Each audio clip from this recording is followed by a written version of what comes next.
Bismillahirrahmanirrahim. Assalamu alaikum. This is Dr. Waqar from Child Health Matters. Today I will talk about obesity in children. As you are noticing that obesity is increasing day by day, especially in children.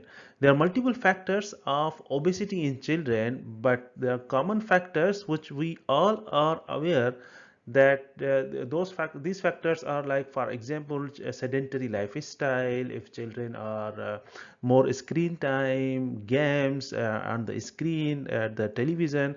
So these are the multiple factors, and also the dietary factors, which is very important nowadays, of fast food, which is very common amongst children. So these are multiple factors which leads obesity in children. If you will notice, last 2 decades, the obesity was not that much common as compared to nowadays. So it's increasing day by day.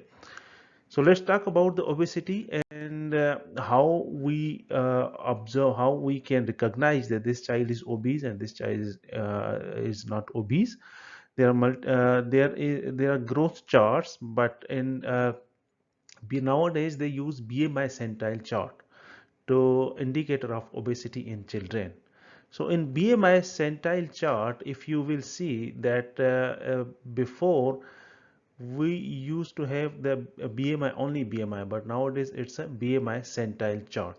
So it is the definition of this BMI centile chart is depends on 91st centile, more than 91st centile, more than 98th centile, more than 99.6 centile, and plus 3.3 standard deviation. So it depends on the BMI centile. I will show you the BMI centile chart and how we apply BMI centile chart in our clinics, and also how to investigate obese child. I will discuss about the primary obesity and secondary obesity, and then management. So why we are worried the child, if child is obese, if children are obese, then why we are worried, why should we worry about this? So what contraindicate, what are the side effects of the obesity, what if child is obese, what child can have, how can they suffer? Okay, so if the child is more than 91st centile, then we call it overweight. Then if child is more than 98th centile, then we call it obese, or you can say very overweight. More than 99.6 centile, it is severely obese. So these three definitions, more than 91st centile overweight, more than 98th centile obese, or you can say the clinically obese. They use term clinically obese or very overweight. Then more than 99.6 centile, this is severely obese, and then plus 3.3 standard deviation, which is morbidly obese. This kind of obesity needs secondary care referral, and this kind of obesity have to treat promptly. This is morbidly obese. So these are the indicators of obesity and BMI centile chart. I will show you this BMI centile chart after a few slides. Okay, so uh, significant features of obesity in children. First of all, definitely you will ask about the history, age, and the history of also bullying is common in obese children, low self-esteem is common in obese children. Then the history of diabetes mellitus, which is the one of complication of obesity, like the excessive thirst, nocturia, and these are the history, and their lifestyle pattern, their dietary, all these things you will ask in the history. So what signs you will see? Acanthosis nigricans, what are these signs? They have the thick velvety darkened skin, which is in the neck, mostly backside of the neck, at the flexures. And also this is the sign of hyperinsulinemia. If you will see the obese child, they have velvety skin under the axilla, under the armpit, or at the uh, back of the neck. This is called acanthosis nigricans. This is signs of hyperinsulinemia, and this child need to be evaluated. and it is they have the common of obstructive sleep apnea. Any child who is obese, they have common obstructive sleep apnea. So if child has obstructive sleep apnea, it means they are not going in deep sleep, means stage 4 of sleep, and morning time they will be sleepy, which called morning somnolence, and it affects their studies, education, all these things. So obstructive sleep apnea is also one of the feature of obesity.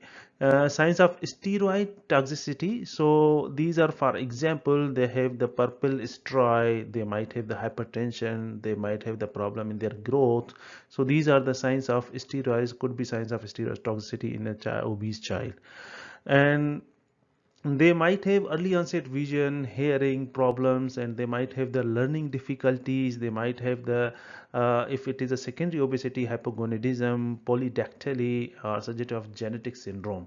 If the child who is having vision, hearing problems, or they have the learning difficulties, they have the more than 5 fingers, means extra finger, polydactyly, they might have the it means you should think about the secondary obesity. It means suggestive of any syndrome, and they might have hepatosplenomegaly or hepatomegaly only.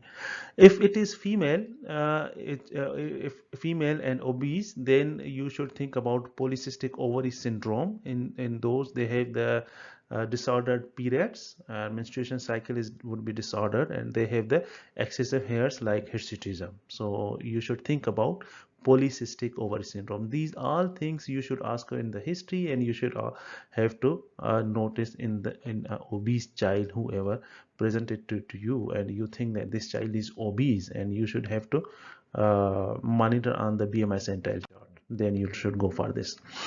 So what are the reason of obesity? As I told you, the common reason of primary obesity is environmental. Means child who is having sedentary lifestyle is on more he is giving more time to the screen, which is very common. Every parents are is complaining about the screen of the child. Screen time is more. If you will go 1 or 2 decades before, their children used to go outside, they have physical activity, and they are not giving much time to the screen. Even the dietary factor are much it's a very important. Nowadays children are having easy accessibility of the fast food, and also prepared food, which is we call it junk food, which is easy accessibility, and sometimes you will find which is very cheap even. So it would be easy for them to get the junk food, sugary food, sugary drinks. So primary cause are environmental cause, which is because of imbalance between calories consumed and calories expended. So this is the environmental primary cause, imbalance between calories consumed and calories expended. Secondary causes in which there are genetic causes, endocrine and metabolic disorders. So definitely we should look for the genetic causes as well. For example, in chromosomal problem like Prader-Willi syndrome or Down syndrome, they have some other syndrome like Bardet-Biedl syndrome, they have Cohen syndrome, Carpenter syndrome. So these are the autosomal recessive disorders. Other chromosomal Prader-Willi and Down syndrome, these are the chromosomal disorders. They have the genetic disorders. Those children might be obese. The other secondary causes are endocrine or metabolic, like for example Cushing's or autoimmune hypothyroidism, and also they might have the hypothalamic obesity, means they underwent some surgery related to septo-optic dysplasia, and they have hypothalamic damage during surgery, and at that, because of this reason they are obese. So Cushing's, autoimmune, or hypothalamic obesity. So these are the reasons of obesity. Primary, environmental, which is more common, but you should look for the secondary causes as well in children. Okay, so why we are worry if child is obese? What are the reasons why every doctor or clinics they have the sometimes they have the separate clinic of obesity. They try to pick up the children in the school, obese children. The school health is also picking up the children from the class. They on routine basis they check the weight of the child. If it is obese, they are referring to the hospitals. They are referring to the clinics, primary setup. Why this child is obese?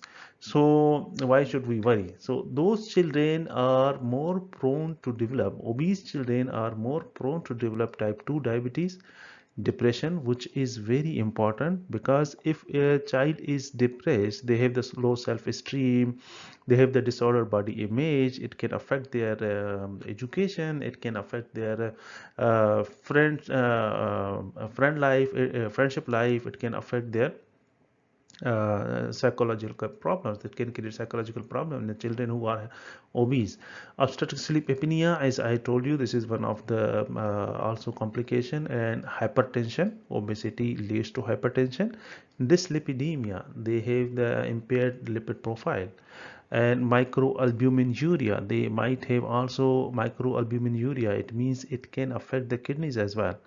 And in those cases, definitely you will think about renal functions, and you will refer to the nephrology. And non-alcoholic fatty liver disease, which is also common in obese children, and if it is a girl, polycystic ovary syndrome. So these are the reasons that we worry that child should not be obese. If child is obese, we should have to catch early and try to uh, look for the reason why the child is obese. So in all children, there are some primary investigation, and there are some secondary investigation. But primary investigation, any child who is obese, we should have to do all these investigations. This is for all children. But second line investigation, definitely second line investigation we will go for according to the cause, or sometimes the secondary or tertiary care. So in any child who comes in the primary setup, and this child is obese, in all children you should have to do all these investigations. Definitely you will check the vitals, you will check the anthropometric measurement, you will check the blood pressure, but then random glucose and hemoglobin A1C, glycolated hemoglobin A1C, thyroid function. Hypothyroidism, one of the cause of obesity. As you know, blood pressure is very important, it can lead to hypertension. As we discussed earlier, pubertal assessment is also important, because some syndromes can lead to having hypogonadism. And lipid profile, because of dyslipidemia, liver function test because of non-alcoholic fatty liver, and urine test for glucose also to rule out because of diabetes. So these are the things, these all investigation you should have to do, and if there is any abnormality, definitely you will intervene. Otherwise, in all cases who are obese, after confirm that this child is obese, then you should have to do all these investigation. Second line investigation, definitely they will do in the tertiary care, like the genetic studies. If there is any suspicious of genetic disorder, or you will do the, if there is any renal problem, definitely you will do the ambulatory blood pressure, high blood pressure, then pseudo hypoparathyroidism, definitely you will do to rule out these things as well. And hormonal studies like LH, FSH, and serum testosterone. If you are suspecting polycystic ovary syndrome, and you will do the pelvic ultrasound, and sleep study if you are suspecting of obstructive sleep apnea. So these are the second line investigation, but in all cases, first line investigations are these. You should have to do all these investigations. Okay, so this is the crucial part in children who are obese, and management. It's not the one-day management. It is not the management of the only child. This is the all whole family. Even sometimes we should have to involve the school as well. So lifestyle changes, which are lifestyle, diet, and exercise. These are the three things which are very vital in obese children: lifestyle, diet, and exercise advice. So reduce calorie intake and increase calorie expenditure. This is opposite of definition of obesity. Primary obesity or environmental. Reduce calorie intake, increase calorie expenditure, and then we'll go for the behavior strategies, like for example goal setting, problem solving, involve parents, which is very important. Without involvement of the parents, or sometimes if child is a school going a school, then it is less likely that we achieve the target. So we should have to goal setting, because children should are not doing anything by themselves. Definitely they need a motivation, and in these things which we should have to involve the adults as well. Physical activity ideally should be 60 minutes, and if it is vigorous, more than 5 days per week, 60 minutes vigorous physical activity, and reduce sedentary lifestyle. You should have to set the screen time, and also these are the things which are very important. Vigorous exercise more than 20 minutes, but if it is ideally it should be 60 minutes, or even it could be more. But a vigorous exercise, it means child have to sit. So in this thing, exercise and physical activity is very important.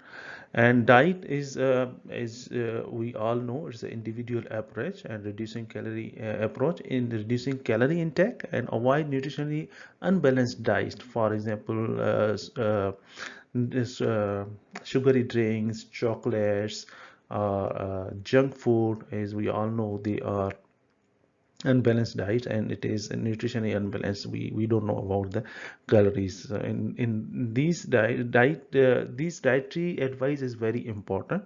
And energy intake we should have to monitor, energy expenditure, and but it should be sustainable, because they are children, they need supervision by the adult. So these three things, lifestyle, diet, and exercise advice, it is very important in children. Okay, so regarding clinic MRCPCH clinical exam, you might have case in uh, communication stations. It could be because two types, like for example, one you might face a parents and you should have to give the advice about the obesity, and the other is the medical students, and medical students wants to ask about the obesity because he might have the presentation, or they want, or two medical students they want to ask about the obesity, why it is common, why we are worried. So these two scenarios you might face. But otherwise, in obesity, primary, secondary, it could be in the, can come in the history, can come secondary obesity in the development station. So if it is medical student, definitely they will ask about the BMI centile chart and all these definitions. So what is BMI centile chart, how we calculate BMI, and how we apply a BMI centile chart. So as you know, BMI calculation, the number we should have to look for three things: 1, 2, and 3. So enter the weight, divide by the height, and divide the result by height. So these three things we should have the BMI, right? So what is how we should calculate a BMI in children: weight, divide by height, and divide the result by height. So height division by 2 times, and definitely we should have a weight in kilogram, and height in meters. So usually if you have height in centimeters, for example 132 centimeter, if you will put a dot in after 1, then you will have a 1.32 meters. Okay, so how to change from centimeters to meter? You should have to apply a point after 1, then it would be meter. 132 centimeter, if you put the 1.32, it would be the meter. Here it is centimeter, here it is a meter. So these are the things which BMI, how to calculate. So here are some definition. These are charts available on the RCPCH website, and these charts are easily downloadable. You can download these charts, and if you will go through these charts, I will tell you in the next slide how we are calculating BMI, how we are applying BMI centile chart as a chart in the next slide. So 91st centile suggestive of overweight, 98th centile is very overweight or clinically obese, 99.6 centile more than severely obese. So these are all more than, means above more than 91st centile, more than 98th centile, more than 99.6. If plus 3.3 standard plus 3.33 standard deviation, then it is morbidly obese. Then you should have to think about the pathology, means you have to think about the referral to the tertiary or secondary care. Okay, so already I have marked, if you will see, it has a y-axis and x-axis. Okay, so this is the y-axis and this is the x-axis. So on y-axis you will see the body mass index. So these all numbers are BMI. And if you will see age in years, this is on the x-axis. We start from the 2 until 20 years of age. Okay, now for example, how to plot. If in MRCPCH exam, in clinical exam, if you have a BMI chart, if examiner is giving you a BMI chart and he is giving you a BMI of any child and age, how you should plot, how you should calculate. So the students, they usually do mistakes. They are looking only these things, for plus 4 standard deviation, 90 plus 3.3, 98th centile, 91st centile. They are not looking at these lines. You should have to look for these lines where they are going, right? So for example, if it is 11 years old girl, her BMI is 26. 11-year-old girl and her BMI is 26, then definitely you will mark 26 and you will have a line until the 11 years met, and here it is the 11 years. Okay, you have the line here. So these two lines, wherever they met, you should have to mark there. Okay, now in this point is a BMI centile chart, a BMI centile of that girl, 11 years old girl whose BMI is 26 and age is 11 years. Now you should have to draw two lines from the centile, from the age, wherever these two lines met, that is the BMI centile of that girl. So now these two lines are made at this point. So at this point, this line is going, this is the line which is going up, right? So you will follow through this line, and this line is written here 99.6 centile. Okay, so this girl's BMI centile chart is 99.6 centile.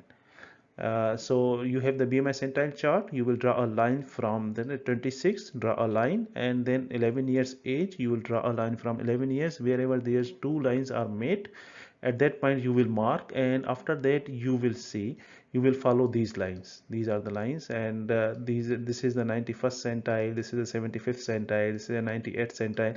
You will follow these lines. Sometimes children are in between 98 or 99.6 centile. It means more than 90th centile, we can say more than 98th centile. Sometimes in between 91st and 98th, we will say more than 91st centile. So this girl is 99.6 centile. It means this girl is severely obese. So this girl need to have a primary primary investigation and to rule out the cause of obesity, and then we have to manage accordingly. So this was about the obesity in children. I hope this is helpful for you, and if you will listen 2-3 times, definitely you will understand. And regarding the exam, if you are going to appear in MRCPCH clinical exam, you have to memorize the centiles, like for example more than 91st centile, more than 98th centile, more than 98 9.6 centile, and then plus 3 standard deviation or plus 3.3 standard deviation. And then you have to memorize about if it is more than 91st centile overweight, then more than 98th centile clinically obese, then more than 99.6 centile severely obese, and morbidly obese. So you have to memorize these things, and then complications, and then investigations. So management is crucial. Management is long term. It's not the single day, one day management. Management is long term, and you have to involve the parents and the school as well. So thank you very much, and this was about the obesity in children.